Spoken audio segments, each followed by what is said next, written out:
kepercayaan masing-masing. Berdoa mulai.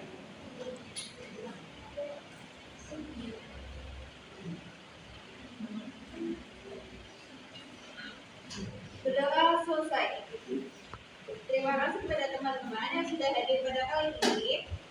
Yang kami hormati Dr. Randa Putri Nurharida, MSI, selaku dosen pengampu pada mata kuliah Bahasa Indonesia pada kali ini dan tidak berkenan hadir. Di sini saya sebagai moderator memperkenalkan pemateri pada kali ini, yaitu ada Bapak Dian Jatuh Renda, Tika Rahmawati, Mbak Rufiati Nusa, dan yang terakhir ada Mbak Tika Apinasari. Baik, tanpa berlangsung lebih lama lagi, mari kita masuk ke materi pada kali ini. Silakan.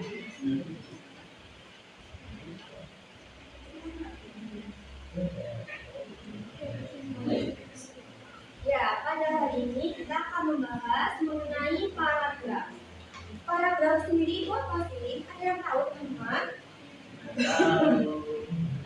Harusnya di SD udah diajarkan ya. Tapi kita ulang lagi. Jadi paragraf adalah kumpulan dari beberapa kalimat yang saling berhubungan dan membahas satu gagasan pokok atau gagasan utama atau ide utama secara padu, utuh serta mengandung kalimat utama dan beberapa kalimat penjelas yang berfungsi untuk menjelaskan gagasan utama atau gagasan pokok atau ide utama tersebut. Jadi paragraf itu ya intinya sebuah kalimat untuk menjelaskan satu ide pokok, kumpulan beberapa kalimat untuk menjelaskan satu ide pokok. Menurut Tarigan tahun 2008, paragraf adalah seperaman kalimat yang berkaitan erat dan membentuk satu kesatuan pikiran.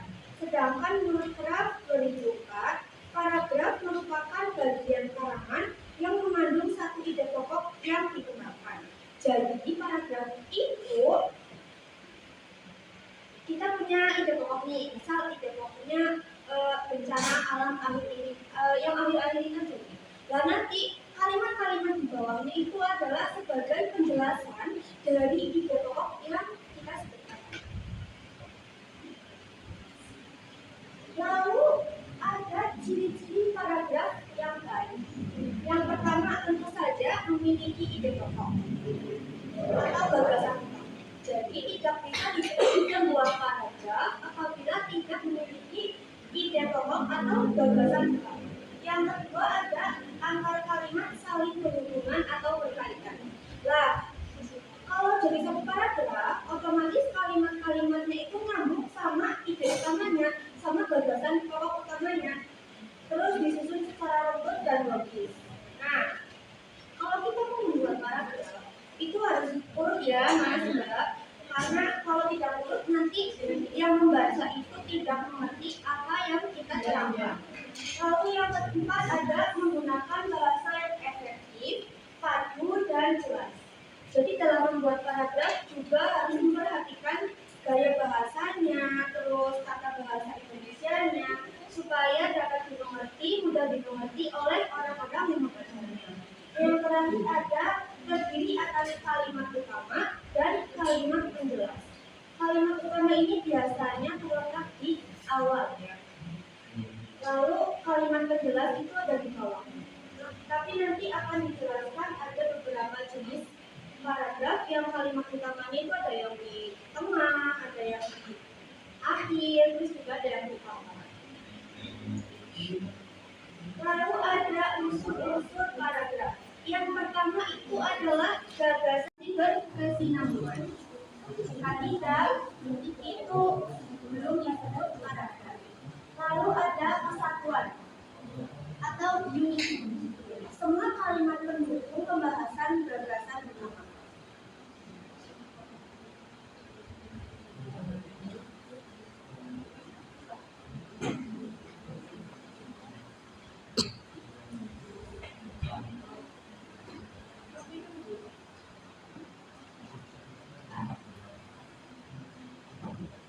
Selanjutnya ada letak kalimat utama.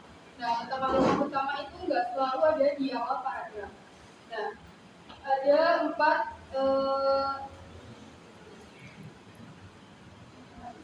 jenis letak kalimat utama. Yang pertama adalah paragraf deduktif. Jadi paragraf yang memiliki ide pokoknya itu ada di awal kalimat. Nah, terus diikuti oleh kalimat-kalimat yang jelas sebagai penguatan. Jenis paragraf ini paling sering digunakan dalam tulisan ilmiah.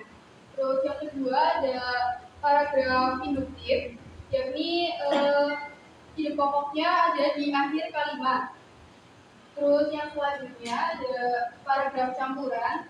Kalau di paragraf campuran ini, ide pokoknya itu ada di awal sama di akhir. Jadi ada dua. Terus yang selanjutnya ada paragraf deskriptif atau naratif, yakni paragraf yang menggambarkan objek, orang, tempat, atau suasana secara rinci, sehingga pembaca seolah-olah dapat melihat atau merasakan yang dijelaskan. Sedangkan naratif merupakan paragraf yang menceritakan peristiwa atau kejadian secara runtut.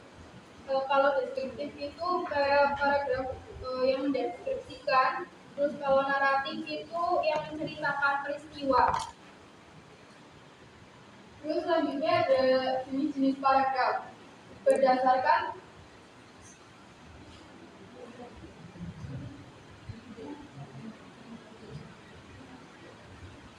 jenis-jenis paragraf berdasarkan tujuannya dibagi menjadi 5, yakni paragraf narasi, paragraf deskripsi, paragraf eksposisi, paragraf argumentasi, dan paragraf persuasi.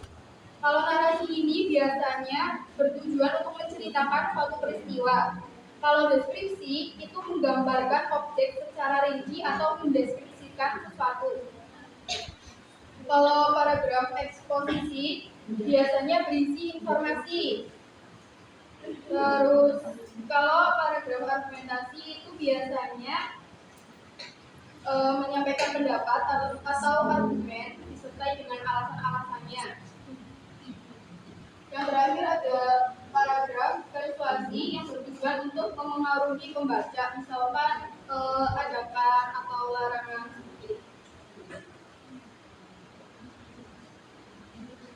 Ada ide pokoknya dan dapat ditemukan di kalimat utama. Letak kalimat utama ada 3 macamnya, deduktif, induktif, dan juga campuran. Dalam paragraf deduktif, ide pokok di awal, di paragraf induktif, ide pokok di akhir, juga dalam campuran.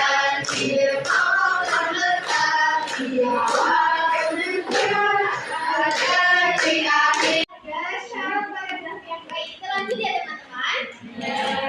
Mau syarat paragraf yang baik itu harus memenuhi 4 syarat. Yang pertama itu ada kesatuan atau unity. Kesatuan atau unity itu semua kalimat dalam paragraf itu harus membahas satu gagasan utama dan tidak menyimpang dari topik. Selanjutnya yang kedua ada kepaduan atau koherensi. Artinya itu antar kalimat harus saling berhubungan secara logis sehingga sebuah paragraf itu mudah dipahami. Selanjutnya yang ketiga ada kelengkapan atau completeness. Itu artinya paragraf itu harus memiliki kalimat utama dan juga kalimat penjelas yang cukup untuk mendukung gagasan utama. Selanjutnya yang keempat ada keterpaduan struktur. Susunan paragraf itu harus teratur dan juga sistematis agar kalimat utama itu bisa jelas. Selanjutnya itu ada kesalahan hukum dalam penulisan paragraf. Yang pertama, lebih dari satu gagasan utama. Paragraf itu menjadi tidak fokus karena membahas beberapa ide sekaligus. Yang kedua, kalimat tidak saling berkaitan. Kalimat berdiri sendiri sehingga paragraf itu terasa tidak padu. Yang ketiga, penggunaan kata hubung yang tidak tepat.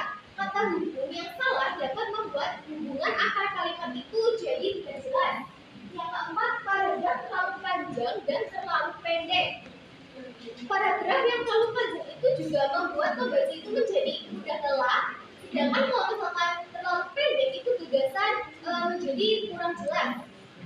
Selanjutnya, peran paragraf dalam karya ilmiah. Dalam karya ilmiah, paragraf itu berfungsi untuk mengorganisasi ide secara logis. Paragraf itu membantu menyusun gagasan agar utuh dan juga sistematis.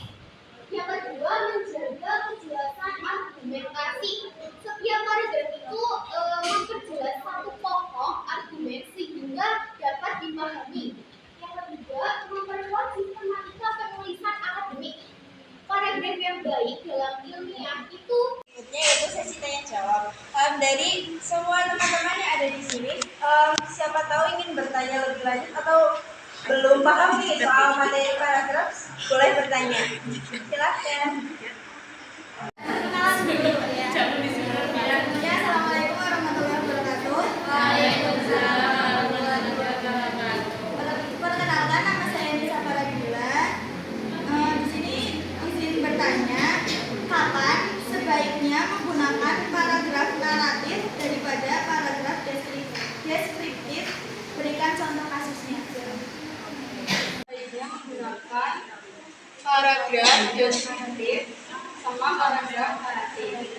Nah, kalau paragraf deskriptif ini kan menggambarkan objek, orang, tempat atau suasana. Jadi kalau paragraf deskriptif ini itu kita gunakan saat ingin melukiskan suatu objek, tempat atau suasana. Misalnya wajahnya yang cantik atau rupawan, yang putih, berarti kan itu mendeskripsikan wajah seseorang, bisa jadi ya secara lebih detail. Ya, menggambarkan. Sedangkan paragraf naratif itu saat kita ingin menceritakan serangkaian peristiwa atau kejadian secara kronologis, biasanya untuk menyampaikan berita. Terus perbedaan yang mencolok itu biasanya kalau deskripsi itu fokus pada satu momen atau satu objek yang akan dideskripsi. Paragraf sama alinea itu sama apa? sama atau tidak? Jawabannya itu sama, cuma berbeda istilah saja. Jadi pada bahasa alinea itu sinonim. Kalau bukan alinea itu istilah lama, tapi kalau bukan paragraf itu istilah yang baru saat ini. Paham? Jadi sama, pada bahasa alinea itu sama pengertian juga. Ya. Untuk diskusi pada pagi